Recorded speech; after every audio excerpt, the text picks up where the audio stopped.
Oi pessoal, tudo bem? Daniel Pinto, médico urologista, e hoje, dia 30 de junho de 2021, eu estou falando aqui de Lisboa, porque hoje foi a minha inscrição efetivamente na Ordem dos Médicos aqui de Lisboa, e eu vou te contar um pouquinho como que foi esse meu processo de equivalência de diploma em medicina aqui em Portugal, e no final eu vou te passar qual é a minha visão sobre ser médico no Brasil e sobre ser médico aqui em Portugal também, que é uma experiência que eu estou começando agora.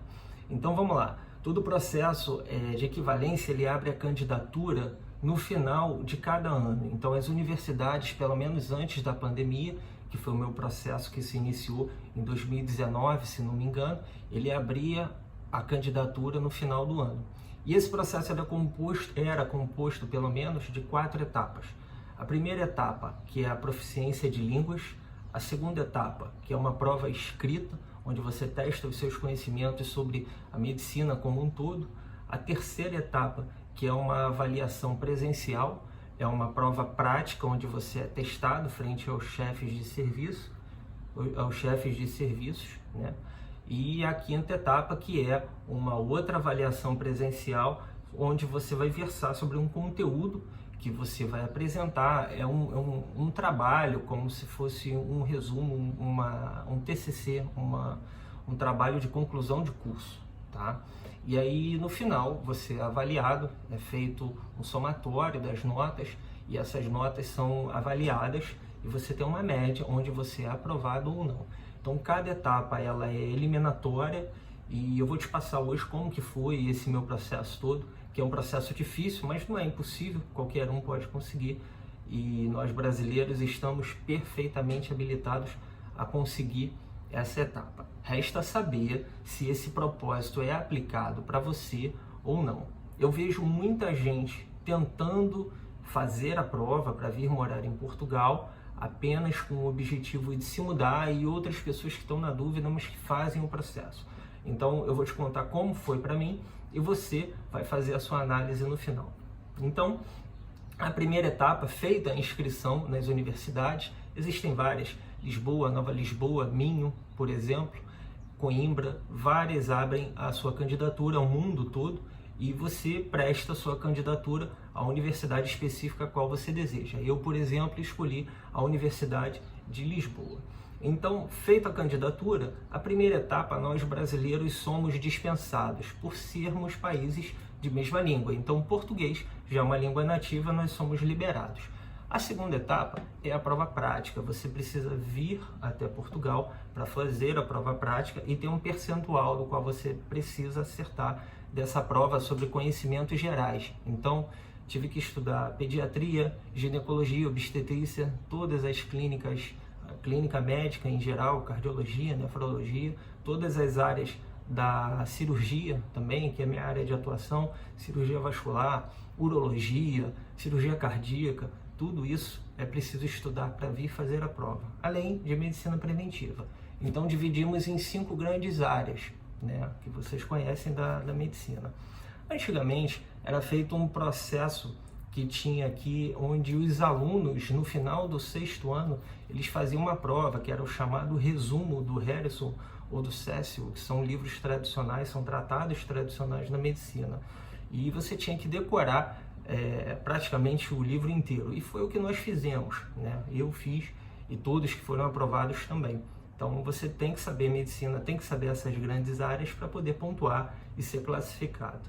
Então, depois dessa fase que você é aprovado e recebe a aprovação, você é convocado para a terceira etapa, que é a etapa da prova prática. Você precisa novamente retornar a Portugal para fazer a sua prova prática. É uma prática, é um exame semiológico completo, onde, no meu caso, por exemplo, me foi dado um paciente especificamente, e eu tinha 1 hora para avaliar esse paciente, e depois mais 1 hora para poder transcrever o exame clínico completo desse paciente. Então, fazemos a prova prática, temos 2 horas no total, 1 hora de anamnese e depois a seguir 1 hora de escrita para esses pacientes. Entregamos os envelopes ao avaliador e esse avaliador coloca num envelope, no invólucro, onde é lacrado, e você retorna posteriormente, no dia seguinte, para poder discutir aquele caso especificamente. Então, comigo, pelo que eu lembro, o processo foi bem difícil, onde era um caso de um paciente com aneurisma abdominal, então ele tinha um aneurisma de aorta. É um tema que não é da minha área, por exemplo, é de cirurgia vascular, e eu tive algumas horas para poder estudar com detalhes, para poder debater com o chefe da cirurgia vascular e com a chefe da endocrinologia. Esses dois profissionais que nos avaliam, geralmente são chefes de serviço e elencam esse paciente onde você vai estudar e no dia seguinte vai debater sobre esse tema. Então, no dia seguinte, esse invólucro é aberto e eles avaliam a sua anamnese, o seu exame, e começam a arguição acerca daqueles temas específicos que envolvem aquele paciente. Então, meu paciente, por exemplo, era um economista, um senhor muito gentil até, e tinha diabetes, hipertensão, obesidade, síndrome dislipidêmica, onde eu tive que voltar a estudar a parte toda endocrinológica para poder conversar com a chefe de serviço. Além disso, ele tinha um aneurisma abdominal, um aneurisma de aorta, abaixo das ilíacas, quem é médico vai entender. Então eu tive que estudar até o tipo de prótese, a distância que a prótese poderia ser aplicada naquele paciente, o tipo de prótese. Então é um assunto bem profundo. Como a área cirúrgica me interessa, eu pude explorar um pouquinho mais a área da cirurgia vascular. Então nessa etapa, foi uma etapa muito importante para mim, onde eu tive que estudar duas áreas que eu não conhecia em poucas horas e consegui pontuar 18 pontos de 20. Não observei nenhum erro meu na minha avaliação, na minha prova, mas me foi atribuída essa nota, estou plenamente satisfeito. Então consegui ser aprovado nessa terceira etapa. Agradeço aos avaliadores também e aos colegas que me ajudaram nessa etapa também, os cirurgiões vasculares e endocrinologistas também. Então foram feitas perguntas da atualidade, por exemplo, onde você tem que estar bem inteirado desse assunto para poder passar ao avaliador. Então, graças a Deus, pontuei bem também. E na quarta etapa, que é a etapa final, onde você tem que apresentar um TCC, um trabalho, que pode ser um trabalho de mestrado prévio ou doutorado prévio, ou seu próprio TCC da faculdade, onde vão elencar mais novos 3 avaliadores que vão vão discutir com você a respeito daquele tema e vão te arguir o tempo todo. Você vai precisar fazer uma apresentação em PowerPoint, estudar muito bem o tema, pois a todo momento você é questionado, fazem perguntas extremamente pertinentes ao tema, e o que eu percebi é que eles avaliam não só o tema, avaliam muito a postura, a forma como você se coloca, a forma como você se expressa, a sua vestimenta, como você se coloca. Então é uma avaliação global, não apenas com relação ao conteúdo teórico ou prático que você apresentou. Então é como se fosse uma avaliação completa. Nessa avaliação também eu pontuei bem e fui aprovado nesse processo. Então você sabe o resultado na hora também, então já saí da prova sabendo que ia ser aprovado e voltei para casa. Então, sabendo disso, eu fiquei um pouco mais tranquilo. Dentro desse período, aí seguem as novas etapas. Você passa a ter um documento, que é um diploma da universidade, no meu caso da Universidade de Lisboa, de reconhecimento de equivalência e atribuição do mestrado também em medicina aqui em Portugal.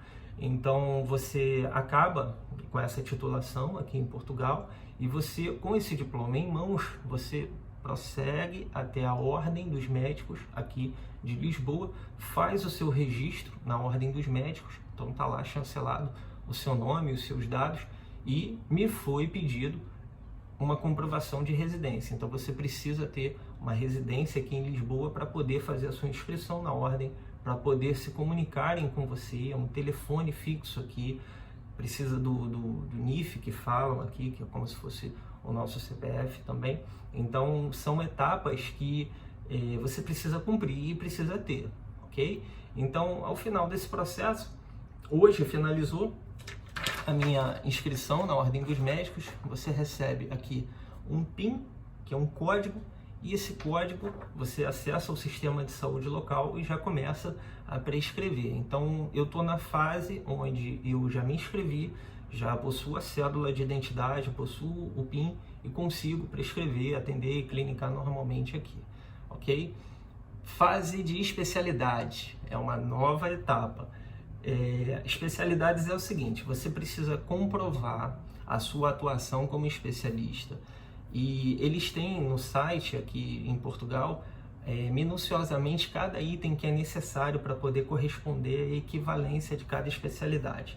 Então você entra no Google, joga lá, urologia equivalência em Portugal, por exemplo. Vão te dar todos os itens, o que é necessário você ter feito para poder pedir a sua comprovação de equivalência em especialidade aqui em Portugal.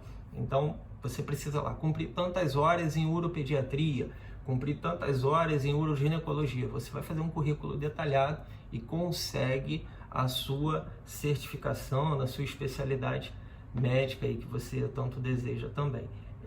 Faz parte da minha próxima etapa. Eu desejo também me registrar aqui como urologista e futuramente trabalhar como urologista aqui também. É um objetivo futuro, não agora, certo? Então é isso, pessoal. É possível, mas é custoso. Cada vez que você precisa vir aqui, eu precisei vir no mínimo pelo menos 4 vezes em um ano. Não é barato, é uma prova cara para quem se propõe a essa finalidade. E eu recomendo àqueles que têm um objetivo único de poder vir e morar aqui. Não recomendo fazer por qualquer outro motivo, não. No meu caso em especial, no Brasil, graças a Deus, não há do que me queixar como médico. Agradeço bastante ao meu país, aos meus pacientes também, e não tenho que me queixar. O que acontece é que aqui em Portugal ganha-se menos valor, porém você tem uma qualidade de vida superior, principalmente em segurança, que é isso que praticamente todo médico busca quando vem fazer a prova para cá. Então você troca ganhar menos aqui em troca de uma qualidade de vida melhor. Porém, no Brasil você consegue ganhar bem mais em torno de uma qualidade de vida, principalmente na questão de segurança, um pouco mais precária. Então, eu recomendo que cada um avalie os seus pontos positivos e negativos antes de iniciar esse processo, ok? Então, era isso que eu queria passar para vocês. Qualquer dúvida, eu estou à disposição também. E vou ficar por aqui, contando um pouquinho mais da minha história. Podem me seguir lá no Instagram, no LinkedIn, e eu vou contando para vocês como é que tá por aqui, ok? Grande abraço a todos, até a próxima.